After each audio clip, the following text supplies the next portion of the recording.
Welcome ಕೂನೂರ್ to Ooty. ನಾವು 3 days trip plan ಮಾಡಿದ್ವಿ. So 2 nights 3 days ಬೆಂಗಳೂರಿಂದ ಕೂನೂರಿಗೆ ಹೊರಟಿರೋದು ನಾವು. ಸೊ ಎಷ್ಟೊತ್ತಿಗೆ ನಾವು ಹೊರಟಿರೋದು? ನಾವು 9:15 ಹೊರಟ್ವಿ ಬಸವೇಶ್ವರ ನಗರದಿಂದ. ರಾತ್ರಿ 10:00 ಬಸ್ ಇತ್ತು. ಅಡಿವಾಳದಿಂದ ಬಸ್ ಹಿಡಿದ್ವಿ ನಾವು. ಬೆಳಗ್ಗೆ ಇಲ್ಲಿ ನಾವು ಆಲ್ಮೋಸ್ಟ್ 7:30ಗೆ ಕೂನೂರು ಸಿಟಿಗೆ ರೀಚ್ ಆದ್ವಿ. ಸೊ ಕೂನೂರು ಸಿಟಿಯಿಂದ ಅರುವಿ ಕಾಟೇಜಸ್ಗೆ ಆಟೋದಲ್ಲಿ ಬಂದ್ವಿ. ಆ ರೂಮ್ ಆಲ್ರೆಡಿ 1 week ಮುಂಚೆನೇ ಬುಕ್ ಮಾಡಿದ್ವಿ. ಮೇಕ್ ಮೈ ಟ್ರಿಪ್ಪಲ್ಲಿ ಬುಕ್ ಮಾಡಿದ್ವಿ. ಎಷ್ಟು 1800 ಚೇಂಜಸ್ ಎಲ್ಲ ಆಯಿತು. ಅದು ವೀಕ್ ಮಿಡ್ಲ್ ಆಗಿರೋದ್ರಿಂದ ಆ ಅಮೌಂಟ್ ಆಗಿದ್ದು, ಇಲ್ದಿದ್ರೆ ಸ್ವಲ್ಪ ಜಾಸ್ತಿ ಆಗುತ್ತೆ. ಸೊ 8:45ಗೆ ನಾವು ರೂಮಿಗೆ ಬಂದ್ವಿ ಅನ್ಸುತ್ತೆ. ಅದಕ್ಕಿಂತ ಮುಂಚೆನೇ ಬಂದ್ವಿ. ಆಲ್ಮೋಸ್ಟ್ 8:00 8:15 ಒಳಗೆ ರೂಮಿಗೆ ಬಂದಿದ್ವಿ. ಬೆಳಗ್ಗೆ ನಾವು ಬ್ರೇಕ್ಫಾಸ್ಟ್ ಮುಗಿಸ್ಕೊಂಡು ಒಂದು ಸ್ವಲ್ಪ ವ್ಯೂ ಎಲ್ಲ ನೋಡಿಕೊಂಡು ನಂತರ ರೆಡಿ ಆಗಿಬಿಟ್ಟು ನಾವು ಬೆಳಿಗ್ಗೆ ಬಂದಿರೋ ಆಟೋ ಏನಿದೆ ಅವ್ರನ್ನೇ ನಾವು ಬುಕ್ ಮಾಡ್ಕೊಂಡಿದ್ವಿ. ಯಾಕಂತಂದರೆ ಅವ್ರ ಹತ್ರ ಒಂದು ಪ್ಯಾಕೇಜ್ ಇತ್ತು, 8 ಪ್ಲೇಸಸ್ ತೋರಿಸ್ತೀವಿ 1000 rupeesಗೆ ಅಂತ. ಸೊ ಬಸ್ ಸ್ಟಾಪಿಂದ ಈ ಏನು ಅರುವಿ ಹೋಮ್ ಸ್ಟೇ ಏನಿದೆ ಅಲ್ಲಿಗೆ ಬರೋದಕ್ಕೆ ಆಲ್ಮೋಸ್ಟ್ 200 ತಗೊಂಡ್ರು. ಸುಮಾರು ಒಳಗೆ ಬರಬೇಕು, ಕಾಡಿನ ಮಧ್ಯದಲ್ಲಿರುವಂಥ ಒಂದು ಕಾಟೇಜ್ ಇದು. ಹಾಗಾಗಿ ಅವ್ರನ್ನೇ ನಾವು ಬುಕ್ ಮಾಡ್ಕೊಂಡ್ವಿ. 3 hours 1000 rupees ಅಂತ ಹೇಳಿದರು. ಬಟ್ ಅವ್ರು ನಮಗೆ ಜಾಸ್ತಿ ಟೈಮೇ ಆಲ್ಮೋಸ್ಟ್ 5 hours ಸುತ್ತಾಡಿಸಿದ್ರು. ಬಟ್ ಯಾವುದೇ ಅಮೌಂಟ್ಗೂ ಕೂಡ ಅವರೇನು ಡಿಮಾಂಡ್ ಮಾಡಿಲ್ಲ ಎಕ್ಸ್ಟ್ರಾ ಅಮೌಂಟ್. ಬಟ್ ಇಲ್ಲಿಂದ ನಾವು ಆಲ್ಮೋಸ್ಟ್ ಒಂದು 10 ಗಂಟೆಗೆ ಹೊರಟ್ವಿ. ಫಸ್ಟ್ ನಾವು ಹೋಗಿದ್ದು ಟೀ ಎಸ್ಟೇಟ್ಗೆ ಯಾವುದೇ ರೀತಿಯಾದಂಥ ಒಂದು ಎಂಟ್ರಿ ಫೀಸ್ ಅನ್ನೋದು ಇಲ್ಲವೇ ಇಲ್ಲ. ಸೊ ಅಲ್ಲಿ ಹೋದ ತಕ್ಷಣ ನಮಗೆ ಈ ಟಿಪಿಕಲ್ ಏನು ಟ್ರೆಡಿಷನ್ ಇದೆ, ಟೀ ಮಾರೋರು ಅವ್ರದ್ದೇನು ಆ ಥರ ಅಲ್ವಾ ಅದು? ಹೌದು, ಟೀ ಯಾರೆಲ್ಲ ಪ್ಲಕ್ ಮಾಡ್ತಾರೆ ಅಲ್ಲಿ ಕೆಲಸದವ್ರು ಇರ್ತಾರಲ್ಲ, ಸೊ ಅವ್ರದ್ದು ಟ್ರೆಡಿಷನ್ ವೇ ಆಫ್ ಡ್ರೆಸ್ ಸೆನ್ಸನ್ನ ನಮಗೆ ಅಲ್ಲಿ ಹಾಕ್ಬಿಟ್ಟು ಅಲ್ಲಿ ಫೋಟೋಗ್ರಾಫರ್ಸ್ ಇರ್ತಾರೆ, ಅವ್ರಿಗೆ 200 per photo ನಾವು ಇದು ಮಾಡಬೇಕು. ಅವರು 3-4 ಫೋಟೋ ತೆಗಿತಾರೆ. ಅದರಲ್ಲಿ ನಮಗೆ 200 ಅಷ್ಟೇ ಪೇ ಮಾಡ್ತೀವಿ. ಅಂದರೆ ಯಾವ್ದಾದ್ರು ಒಂದೊಂದು ಸೆಲೆಕ್ಟ್ ಮಾಡಿ ಅಂತ ಹೇಳಿದ್ರೆ ಅದನ್ನು ಪ್ರಿಂಟ್ ಮಾಡಿ ಕೊಡ್ತಾರೆ ನಮಗೆ. ಬಟ್ ಅದು ತುಂಬ ಕಾಸ್ಟ್ಲಿ ಅನ್ನಿಸ್ತು, 1 ಫೋಟೋಗೆ 200 ಪೇ ಮಾಡೋದು. ಅಟ್ಲೀಸ್ಟ್ ಅವರು ಬೇರೆ ಆಪ್ಷನ್ ಇಡ್ಬೋದಿತ್ತು. ಇವಾಗ 3-4 ಫೋಟೋ ತೆಗಿತಿದ್ದಾರೆ ಅಂತಂದರೆ ಸಾಫ್ಟ್ ಕಾಪಿ ನಮಗೆ ಫೋನ್ಗೆ ಸೆಂಡ್ ಮಾಡ್ತೀವಿ 50 rupees ಆ ಥರ ಏನಾದರೂ ಹೇಳಿದಿದ್ರೆ ಬೆಟರ್ ಅನಿಸ್ತಿತ್ತು. ಬಟ್ ಆ ಡ್ರೆಸ್ಸಲ್ಲಿ ನಮಗೆ ಫೋನಲ್ಲೂ ಫೋಟೋ ತೆಗಿಯೋಕೆ ಬಿಡ್ತಿದ್ರು, ಅವರೇನು ತೆಗಿತಿರ್ಲಿಲ್ಲ. ಸೊ ನಾವು ಫೋಟೋಸ್ ವೀಡಿಯೋಸ್ ಕೂಡ ಆ ಕಾಸ್ಟ್ಯೂಮಲ್ಲಿ ತೆಗೆದ್ವಿ.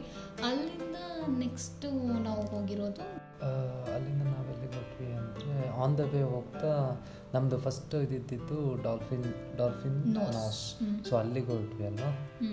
ಕರೆಕ್ಟ್. ಅದ್ರ ಮಧ್ಯದಲ್ಲಿ ಹೋಗ್ಬೇಕಾದ್ರೆ ಒಂದು ಫಾಲ್ಸ್ ಇತ್ತು. ಹಾಗಾಗಿ ಆಟೋ ಡ್ರೈವರ್ ಅಲ್ಲೇ ನಿಲ್ಲಿಸ್ಬಿಟ್ಟು ನೀವು ಫೋಟೋ ಏನಾದರೂ ತಗೊಳ್ಳೋದಾದ್ರೆ ತಗೊಳ್ಳಿ ಅಂತಂದ್ರು. ಬಟ್ ಅವರೇ ನಮಗೆ ಹೇಳಿದ್ರು, ನೀವು ಆ ರೋಡಿನ ನಡ್ಕೊಂಡು ಬನ್ನಿ, ಚೆನ್ನಾಗಿ ಕಾಣಿಸುತ್ತೆ, ನಾನು ವಿಡಿಯೋ ತೆಗಿತೀನಿ ಅಂತ ಅಂದರು. ಸೊ ಅವರು ವಿಡಿಯೋ ತೆಗೆದ್ರು. ತುಂಬ ಫ್ರೆಂಡ್ಲಿ ಆಗಿದ್ದಾರೆ ಆಟೋ ಡ್ರೈವರ್ಸ್ ಕೂಡ ಅಷ್ಟೇ.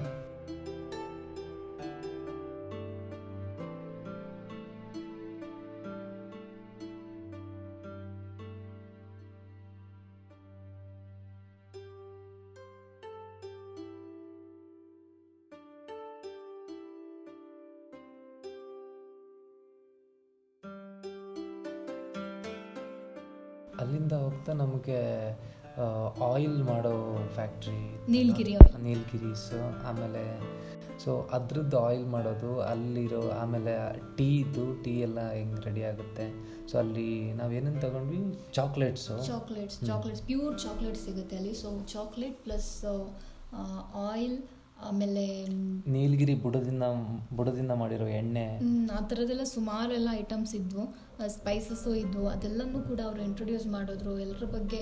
ಆಮೇಲೆ ಟೀನ ನಮಗೆ ಟೇಸ್ಟ್ ಮಾಡೋಕ್ಕೂ ಕೊಟ್ಟರು, masala tea, varieties of teas ತುಂಬ ಚೆನ್ನಾಗಿತ್ತು. ಕೋಕೋ ಟೀ ತುಂಬ ಚೆನ್ನಾಗಿತ್ತು. ಸೊ ಅದನ್ನು ನೋಡಿಬಿಟ್ಟು ನಾವು ಆಲ್ಮೋಸ್ಟ್ ಒಂದು 3 ಪ್ಯಾಕೆಟ್ ಡಿಫ್ರೆಂಟ್ ಏನೋ ವೆರೈಟಿದ್ದು 3 ಪ್ಯಾಕೆಟ್ ಟೀ ತಗೊಂಡ್ವಿ. ಟೀ ತಗೊಂಡ ನಂತರ ಒಂದು ಸ್ವಲ್ಪ ಚಾಕ್ಲೇಟು ತಗೊಂಡ್ವಿ.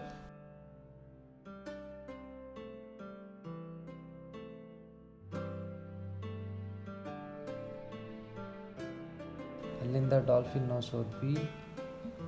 ಅಲ್ಲಿ ಹೋಗ್ತಾ ನಮಗೆ ಅವ್ರು ಆ್ಯಕ್ಚುಲಿ ಹಿಂದಿನ ದಿನ ಬೆಳಗ್ಗೆನೇ ಹೇಳಿದರು ಆದಷ್ಟು ಬೇಗನೆ ಹೊರಡಿ, ಯಾಕಂದರೆ ಲೇಟ್ ಆಗುತ್ತೆ ಅಂದರೆ ತುಂಬ ಕ್ಲೌಡ್ಸ್ ಕವರ್ ಮಾಡಿಬಿಡುತ್ತೆ, ಮೌಂಟೇನ್ ವ್ಯೂಸ್ ನಿಮ್ಗೆ ಕ್ಲಿಯರಾಗಿ ಸಿಗಲ್ಲ ಅಂತ.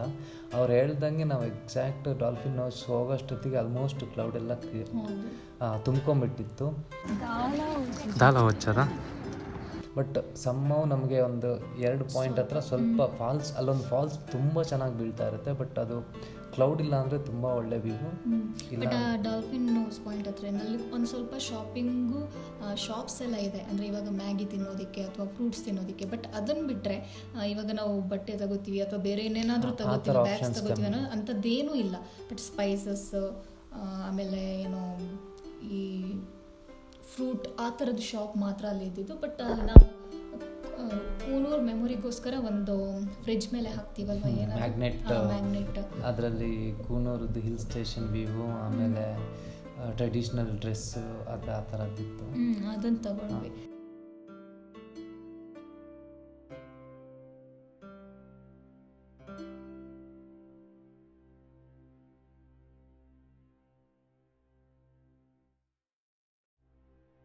ನಂತರ ಡಾಲ್ಫಿನ್ ನೋಸ್ ಒಳಗೆ ಹೋಗ್ಬೇಕಾದ್ರೆ ಎಂಟ್ರಿ ಫೀಸ್ ಇದೆ. ಎಂಟ್ರಿ ಫೀಸ್ ಇಬ್ಬರಿಗೆ 60 ರೂಪೀಸ್ ಅಲ್ವಾ, 30 ರೂಪೀಸ್. ಹಂಗೆ ಒಳಗಡೆ ಹೋಗ್ತಾ ಪಾರ್ಕಿಂಗ್ ಚಾರ್ಜು ಇಸ್ಕೋತಾರೆ. ಸೊ ಆಟೋದವ್ರು ಪರಿಚಯ ಇರೋದಕ್ಕೆ ವಿತೌಟ್ ಟಿಕೆಟ್ 20 ರೂಪೀಸ್ ಚಾರ್ಜ್ ಮಾಡ್ತಾರೆ, ಇಲ್ಲ ಅಂದಿದ್ರೆ 50 ರೂಪೀಸ್. ಡಾಲ್ಫಿನ್ ನೋಸ್ ಮೇಲ್ಗಡೆ 2 ವ್ಯೂ ಪಾಯಿಂಟ್ ಇದೆ, ಕೆಳಗಡೆ ಮತ್ತೊಂದು ಮೇಲ್ಗಡೆ. ಸೊ ಒಂದೇ ಥರ ಕಾಣಿಸುತ್ತೆ. ಬಟ್ ನಿಮಗೆ ಡಾಲ್ಫಿನ್ ನೋಸ್ ಕಾಣಬೇಕು ಅಂದರೆ ನೀವು ಮೇಲ್ಗಡೆ ವ್ಯೂ ಪಾಯಿಂಟಿಂದನೇ ನೋಡಬೇಕು, ಅವಾಗಷ್ಟೇ ಡಾಲ್ಫಿನ್ದು ನೋಸ್ ಥರನೇ ಆ ಶೇಪ್ ಇದೆ ಆ ಗುಡ್ಡಕ್ಕೆ, ಅದು ಕಾಣಿಸುತ್ತೆ, ಕ್ಲಿಯರಾಗಿ ಕಾಣಿಸುತ್ತೆ.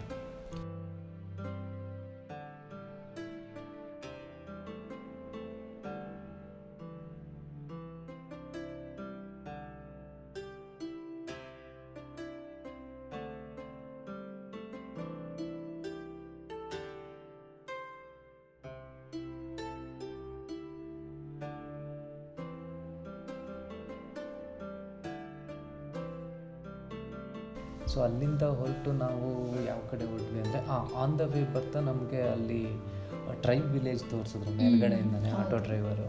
ಜಸ್ಟ್ ಅಲ್ಲೊಂದು 1 ಮಿನಿಟ್ 2 ಮಿನಿಟ್ ಹಂಗೆ ನೋಡಿಕೊಂಡು ಅಲ್ಲಿಂದ ಮತ್ತೆ ಹೊರಡ್ತಾ ನಮಗೆ ಫಸ್ಟ್ ಸಿಕ್ಕಿರೋದು ಟೀ ಫ್ಯಾಕ್ಟ್ರಿ.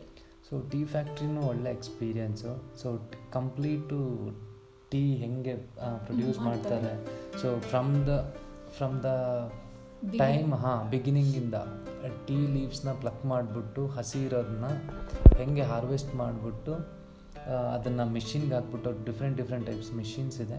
ಸೊ ಅಲ್ಲಿಂದ ಡ್ರೈ ಆಗಿಬಿಟ್ಟು ಅದು 18 hours ಪ್ರಾಸೆಸ್ ಅಂತ ಹೇಳಿದ್ರು ಅವರು. ನಮಗೆ ತುಂಬ ಚೆನ್ನಾಗಿ ಎಕ್ಸ್ಪ್ಲೈನ್ ಮಾಡ್ತಾರೆ ಟೀದು. ಆಮೇಲೆ ಟೀದು ಔಟ್ಪುಟ್ ಬರ್ತಾನೂ ಅಷ್ಟೇ ನಿಮಗೆ 4 to 5 ಟೈಪ್ಸ್ ಆಫ್ ಟೀಸ್ ಬರುತ್ತೆ, ಸೈಜಸ್ ಬರುತ್ತೆ. ಸೊ ಬೇಸ್ಡ್ ಆನ್ ಸೈಜಸ್ಸು ಅದು ಪ್ರೈಸ್ ಡಿಫರ್ ಆಗುತ್ತೆ ಅಂತ ಹೇಳಿದ್ರು ಅವರು. ಆಮೇಲೆ ಇನ್ನೊಂದು ಖುಷಿ ಅನಿಸಿದ್ದು ಅಂತಂದರೆ 90 years ಓಲ್ಡ್ ಫ್ಯಾಕ್ಟ್ರಿ ಅಂತೆ, ಜೈನ್ಸ್ ಒಬ್ಬರಿಗೆ ಸೇರಿರುವಂಥದ್ದು. ಸೊ ಜೈ ಜಿನೇಂದ್ರ ಅಂತ ಅಲ್ಲಿ ಬರೆದಿದ್ರು.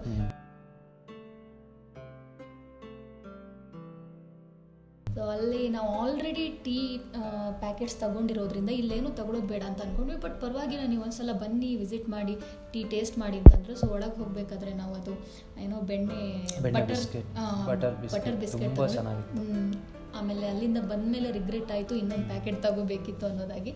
ಸೊ ಅಲ್ಲಿಂದ ನೆಕ್ಸ್ಟ್ ನಾವು ಬಂದಿದ್ದು ಅದಕ್ಕಿಂತ ಮುಂಚೆ ಸ್ಟ್ರಾಬೆರಿ ಅಲ್ಲಿ ಬೆಳೀತಾರೆ. ಬಟ್ ತುಂಬ ದೊಡ್ಡ ಪ್ಲ್ಯಾಂಟ್ ಅಲ್ಲ, ಬಟ್ ಸ್ಟ್ರಾಬೆರಿ ನಮಗೆ ಕಣ್ಣಿಗೆ ಕಾಣಿಸುತ್ತೆ, ಕಲರ್ ನೋಡುತ್ತೆ. ಆಮೇಲೆ ಶೇಪ್ಸ್ ಏನೋ ನಮಗೆ ನಾರ್ಮಲ್ ಮಾರ್ಕೆಟಲ್ಲಿ ಸಿಗೋ ಸ್ಟ್ರಾಬೆರಿ ಥರ ಬೆಳೆದಿರಲಿಲ್ಲ. ಮೇ ಬಿ ಇವಾಗ ಗಿಡ ನೆಟ್ಟಿದ್ರು ಅನಿಸುತ್ತೆ. ಇನ್ನೊಂದು ಸ್ವಲ್ಪ ಟೈಮ್ ನಂತರ ಬಂದಾಗ ಅಲ್ಲಿ ಮೇ ಬಿ ಆ ಫ್ರೂಟ್ ಬರುತ್ತೇನೋ ಅನಿಸುತ್ತೆ. ಬಟ್ ನಾವು ಅಂದ್ಕೊಂಡ್ವಿ ಅಲ್ಲಿಂದ ತೆಗಿಬೋದಿತ್ತು ಅದು ಸ್ಟ್ರಾಬೆರಿನ. ಸೊ ಹಾಗಾಗಿ ಒಂದು ತೆಗ್ದು ತಿಂದೆ. ಸೊ ಅಲ್ಲಿಂದ ಹೊರಟ್ವಿ. ಅಲ್ಲಿಂದ ಹೋಗ್ತಾ ನಮಗೆ ಅವ್ರದ್ದು ನೆಕ್ಸ್ಟ್ ಪ್ಲೇಸ್ ಇದ್ದಿದ್ದು ಲ್ಯಾಂಬ್ಸ್ ರಾಕ್ ಕರೆಕ್ಟ್. ಸೊ ಅದು ಕಾಡಿನ ಮಧ್ಯದಲ್ಲಿ ಹೋಗೋದಿಕ್ಕಿದ್ದು. ಸೊ ಅಲ್ಲಿ ಸಿಕ್ಕಾಪಟ್ಟೆ ಮೋಸ ಮಾಡ್ತಾರೆ. ಅದ್ರ ಬಗ್ಗೆ ಒಂದು ಸ್ವಲ್ಪ ನಾವು ಯೋಚನೆ ಮಾಡಲೇಬೇಕು. ನಾವು ಎಂಟ್ರಿ ಆದ ತಕ್ಷಣ ನಮ್ಗೆ ಆಟೋ ಡ್ರೈವರ್ ಹೇಳಿದ್ರು ಅಲ್ಲಿ ಲೆಫ್ಟಲ್ಲಿ ರೋಡ್ ಇದೆ ನೋಡಿ, ಅದರಲ್ಲೇ ನಡ್ಕೊಂಡು ಹೋಗಿ ಅಂತ. ಅಂದರೆ ಪಾತ್ ಮಾಡಿದ್ದಾರೆ, ಕಲ್ಲಲ್ಲಿ ಪಾತ್ ಮಾಡಿದ್ದಾರೆ. ಆ ಕಲ್ಲಲ್ಲೇ ಹೋದರೆ ನಮಗೆ ವ್ಯೂ ಪಾಯಿಂಟ್ ಸಿಗುತ್ತೆ. ನಾವು ಅಲ್ಲಿ ಎಂಟ್ರಿ ಆದ ತಕ್ಷಣ ನಮ್ಗೆ ಹೇಳ್ತಾರೆ ಅವರು, ನಾವು ಫೋಟೋ ತೆಗಿತೀವಿ, ನಿಮಗೆ ಗೈಡ್ ಬೇಕಾದರೆ ಹೇಳಿ, 2-3 ವ್ಯೂ ಪಾಯಿಂಟ್ ಇದೆ, ನಿಮ್ಗೆ ಗೊತ್ತಾಗಲ್ಲ, ನಾವು ಕರ್ಕೊಂಡು ಹೋಗ್ತೀವಿ ಅಂತ ಹೇಳ್ತಾರೆ. ಬಟ್ ಅದು ಸುಳ್ಳು. ನಾವು ಅಲ್ಲಿ ಹೋದರೆ ನಮಗೆ ಅದು ಕಾಣಿಸುತ್ತೆ. ಆಮೇಲೆ ಯಾವ ವ್ಯೂ ಪಾಯಿಂಟಿಗೆ ಹೋದ್ರೂ ಸೇಮ್ ವ್ಯೂ ಕಾಣಿಸೋದು. ಸೊ ಅದರಲ್ಲಿ ಏನು ಡಿಫ್ರೆನ್ಸ್ ಇಲ್ಲ. ಸೊ ನಾವು ಯಾವುದೇ ಗೈಡ್ನ ಬುಕ್ ಮಾಡಿಲ್ಲ, ಡೈರೆಕ್ಟ್ ನಾವೇ ಹೋದ್ವಿ ಆ ಕಾಡಿನ ಮಧ್ಯದಲ್ಲಿ. ತುಂಬ ಚೆನ್ನಾಗಿತ್ತು ವ್ಯೂ ಎಲ್ಲ. ಸೊ 2-3 ವ್ಯೂ ಪಾಯಿಂಟ್ ಏನಿತ್ತು, ಆ 2-3 ವ್ಯೂ ಪಾಯಿಂಟ್ಗೂ ಹೋಗಿದ್ವಿ. ಅಲ್ಲಿದ್ದು ವಿಡಿಯೋನು ಕವರ್ ಮಾಡಿದ್ವಿ. ಆಮೇಲೆ ಏನೋ ಮೋಡ ಮೂವ್ ಆಗೋದು ಅದನ್ನೆಲ್ಲ ಕ್ಯಾಪ್ಚರ್ ಮಾಡಿದ್ವಿ. ಸೊ ಒಂದಷ್ಟು ಫೋಟೋಸು ಅಲ್ಲಿ ತಗೊಂಡ್ವಿ. ನಂತರ ಅಲ್ಲೊಂದು ಸ್ವಲ್ಪ ಹೊತ್ತು ಟೈಮ್ ಸ್ಪೆಂಡ್ ಮಾಡಿ ಮತ್ತೆ ವಾಪಸ್ ಬಂದು ಊಟಕ್ಕೆ ಹೋಗೋಣ ಅಂತ ಆಟೋ ಡ್ರೈವರ್ ಹೇಳಿದ್ರು. ಸೊ ನಮ್ಮ ಒಂದು ಸ್ವಲ್ಪ ಚೆನ್ನಾಗಿರೋ ಹೋಟೆಲ್ಗೆ ಕರ್ಕೊಂಡು ಹೋಗಿ ಅಂತ ಅಂದ್ವಿ, ವೆಜ್ ಹೋಟೆಲ್ ಕರ್ಕೊಂಡು ಹೋಗಿವಿ ಅಂತ ಅಂದ್ವಿ. ಸೊ ಅಲ್ಲೊಂದು ಶ್ರೀಲಕ್ಷ್ಮಿ ಅಲ್ವಾ, ಶ್ರೀಲಕ್ಷ್ಮಿ ಅಂತ ಹೋಟೆಲ್ಗೆ ಹೋದ್ವಿ. ಸೊ ಹೆಂಗಿರುತ್ತೆ ಅನ್ನುವಂಥ ಒಂದು ಡೌಟ್ ಇದ್ದೇ ಇತ್ತು, ಯಾಕಂತಂದರೆ ತಮಿಳ್ನಾಡಲ್ವಾ ಹಾಗಾಗಿ. ಬಟ್ ಊಟ ಮನೆ ಊಟದ ಥರನೇ ಇತ್ತು, ತುಂಬ ಚೆನ್ನಾಗಿತ್ತು. ನಮ್ಮಿಬ್ಬರಿಗೂ ಕೂಡ ತುಂಬ ಇಷ್ಟ ಆಯಿತು ಆ ಊಟ. ಆದ ನಂತರದಲ್ಲಿ ಪೂರ್ತಿಯಾಗಿ ಡಿಫ್ರೆನ್ಸ್ ಎಷ್ಟಿತ್ತು ಅಂತಂದರೆ, ಬೆಳಗ್ಗೆ ನೀವೇ ನೋಡ್ಬೋದು, ಬೆಳಗ್ಗೆ ಈ ಜಾಗ ಹಿಂಗಿತ್ತು ನಾವು ಫೋಟೋಸ್ ಎಲ್ಲ ತೆಗಿಬೇಕಾದ್ರೆ. ಬಟ್ ಮಧ್ಯಾಹ್ನ ಆಲ್ಮೋಸ್ಟ್ ಒಂದು 2:30-3 ಗಂಟೆಗೆ ಕಂಪ್ಲೀಟಾಗಿ ಈ ಮೋಡ ಮಿಸ್ಟ್ ಫುಲ್ ತುಂಬ್ಕೊಂಡ್ಬಿಡ್ತು. ಆಮೇಲೆ ಆ ಟೈಮಲ್ಲಿ ಏನಾದರೂ ನಾವು ಹೋದರೆ ಫೋಟೋಸು ಸಿಗಲ್ಲ, ವೀಡಿಯೋಸು ಸಿಗಲ್ಲ, ಆಮೇಲೆ ಆ ಪ್ಲೇಸ್ನ ನೋಡೋದಕ್ಕೂ ಸಾಧ್ಯನೇ ಇಲ್ಲ. ಟೀ ಪ್ಲ್ಯಾಂಟ್ಸ್ ಅಂತೂ ಕಾಣಿಸೋದೇ ಇಲ್ಲ, ಹಂಗಾಗ್ಬಿಟ್ಟಿದೆ. ಆ್ಯಕ್ಚುಲಿ ಇದು ಈ ಸೀಸನ್ ಅಷ್ಟೇ ಅನಿಸುತ್ತೆ, ಅಂದರೆ ಈ ನವೆಂಬರಲ್ಲಿ ನಾವು ಬಂದಿರೋ ಟೈಮ್ ಹೆಂಗಿದೆ. ಹೌದು. ಅಲ್ಲಿಂದ ನಾವು ನೆಕ್ಸ್ಟ್ ವಾಪಸ್ ನಮ್ಮ ಮನೆಗೆ ಅಂದರೆ ಹೋಮ್ ಸ್ಟೇಗೆ ಅಲ್ಲಿಗೆ ಬಂದ್ವಿ. ಸೊ ಹೋಮ್ ಸ್ಟೇಗೆ ಬರಬೇಕಾದ್ರೂ ನಮ್ಗೊಂಥರ ಸರ್ಪ್ರೈಸ್ ಅನ್ನಿಸ್ತು, ಯಾಕಂದರೆ ಬೆಳಗ್ಗೆ ಫುಲ್ ವ್ಯೂ ಕಾಣಿಸ್ತಿತ್ತು. ಸಂಜೆ ಬರಬೇಕಾದ್ರೆ ಪೂರ್ತಿ ಮಿಸ್ಟ್ ಅಂದರೆ ಮಿಸ್ಟ್ ತುಂಬ್ಕೊಂಡ್ಬಿಟ್ಟು, ಚಳಿನೂ ಹಾಗೆ ಇತ್ತು. ಬೆಳಿಗ್ಗೆ ಹೋಗ್ಬೇಕಾದ್ರೆ ಸ್ವೆಟರೆಲ್ಲ ಏನು ತೊಗೊಂಡೋಗಿರಲಿಲ್ಲ ನಾವು, ಅಂದರೆ ಚಳಿ ಇಲ್ಲ ಅಂತ. ಬಟ್ ವಾಪಸ್ ಬರ್ತಾ ಸಿಕ್ಕಾಪಟ್ಟೆ ಚಳಿ ಇತ್ತು. ಹೊರಗಡೆಯಿಂದ ಆಲ್ಮೋಸ್ಟು 4 ಗಂಟೆ ಅಷ್ಟು ಹೊತ್ತಿಗೆ ಪೂರ್ತಿ ವೈಟ್, ಯಾವ ಮರ ಕಾಣಿಸ್ತಿಲ್ಲ, ಯಾವುದೇ ಟೀ ಪ್ಲ್ಯಾಂಟು ಕಾಣಿಸ್ತಿಲ್ಲ. ಅದರ ಕಂಪ್ಯಾರಿಸನ್ ನಾವಿಲ್ಲಿ ತೋರಿಸ್ತಿದ್ದೀವಿ, ನೀವೇ ನೋಡ್ಬೋದು. ಸೊ ಇದು 1 ಡೇ ನಾವು ಎಲ್ಲಿ ಕೂನೂರಲ್ಲಿ ಸ್ಪೆಂಡ್ ಮಾಡಿರುವಂಥದ್ದು.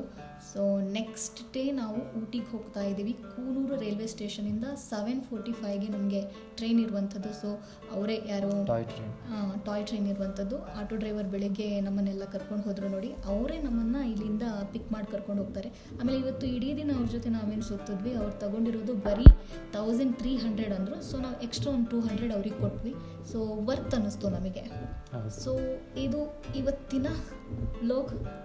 ಊಟಿ ಬಗ್ಗೆ ನೆಕ್ಸ್ಟ್ ವ್ಲಾಗಲ್ಲಿ ನಿಮ್ಮೆಲ್ಲರಿಗೂ ತಿಳಿಸ್ತೀವಿ. ಬಾಯ್ ಬಾಯ್.